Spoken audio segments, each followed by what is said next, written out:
continue our fourth lesson by the hands of the nature. Today we are going to study about a few erosional and deposition process and also the resultant landforms. Okay, let's start with river erosion. Velocity of the river, slope of the terrain and rock structure are the factors affecting the intensity of the river erosion. Children, you might have seen some round shape or polished stones in the river banks, is it? How they got that shape? The rock particles like gravel, sand, pebbles, etc. carried by the river rub against the rocks along the bed and both sides of the river. This results in the wearing down of rocks. So, such process, such erosions are called abrasion or corrosion.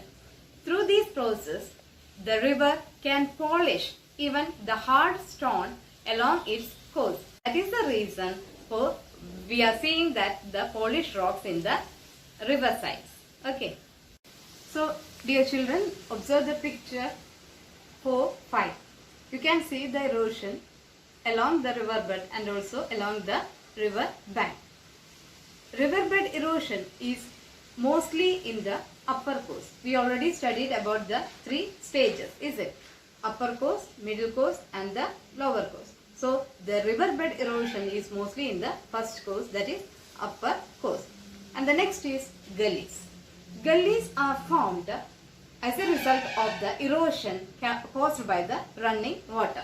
So, deepening of the gullies occurs intense erosion resulting from an increase in the velocity of the water. Velocity means its speed of the water. And in such places, the valleys take a distinct shape as a result of the intensity of the erosion along the river bed. And such valleys have a shape. So, such valleys are called V-shaped valleys. Children, have you went to Adirapalli? A waterfall? Such a beautiful place, isn't it? Waterfalls are generally formed in the upper course of the river as a result of the erosion. Soft rocks are easily eroded through this erosion where we can see soft and hard rocks. So, this results in the formation of waterfalls. So, in such valleys we can see the soft and hard rocks. Okay. The rate of erosion along the riverbed decreases when it leaves the upper course. However, the lateral erosion dominates. The river flowing through comparatively gentle slopes take a deviation because of the barrier or obstruction by the sediments or rock structure. Such bending curve of a river is shown in your picture 4-9. Okay. The sinuous curves formed along the river course are called meanders. Meanders are usually formed in the middle and lower course of the rivers. Students, now you look at the figure 4-10. You can see the transformation happening to the meanders through erosion and deposition, isn't it? Meanders may further curve through the continuous erosion and deposition. The river takes a straight course. The curve may get detached from the main river to form isolated water bodies. Such water bodies are in the shape of an oxbow. So, such water bodies are called oxbow lakes. Students, are the flood a boon? What is meant by boon? Boon is helpful or beneficial. You might have seen the rivers overflowing their banks during rainy season, isn't it? So, flood water may cover extensive area on both sides of the rivers. The deposition of alluvium along both sides of the river banks may cause the formation of plains. Such plains are called flood plains.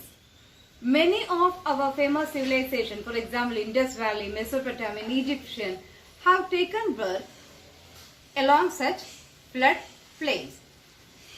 Flood plains are very significant and as they are suitable for agriculture. For example, the North Indian Plain region. You know, it is a backbone of Indian economy. So, North Indian Plain region are the best example for flood plains.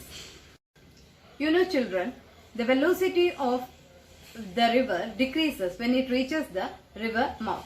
And in this state, both the water and the sediments are high. The sediments brought by the rivers are deposited between these distributaries. Distributaries means branches of other branches of this main river, forming along a triangular shaped landform called delta. These features are called delta because it resembles the Greek alphabet delta.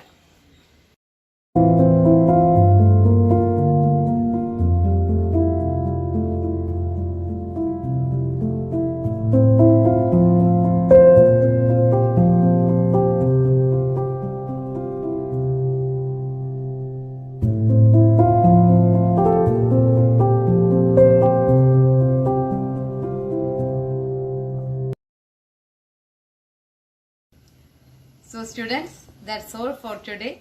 Okay, thank you.